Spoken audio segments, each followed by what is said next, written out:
நாம் பயன்படுத்தும் தக்காளியில் உள்ள அமிலம் எது? போலிக் அமிலம், ஆக்சாலிக் அமிலம், அசிட்டிக் அமிலம், சிட்ரிக் அமிலம். ஆக்சாலிக் அமிலம். உணவுப் பொருட்களை கெடாமல் பாதுகாக்க பயன்படும் வினிகரின் வேதியியல் பெயர் என்ன? அசிட்டிக் அமிலம், ஆக்சாலிக் அமிலம், சிட்ரிக் அமிலம், போலிக் அமிலம். அசிட்டிக் அமிலம். சதுப்பு நில வாயு என அழைக்கப்படும் வாயு எது? Propane, sulphur, methane, ethane. Methane.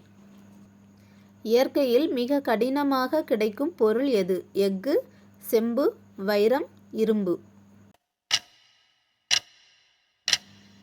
வைரம். திரவ நிலையில் உள்ள உலோகம் என்ன? பாதரசம், அலுமினியம், நிக்கல், மாலிப்டினம். பாதரசம்.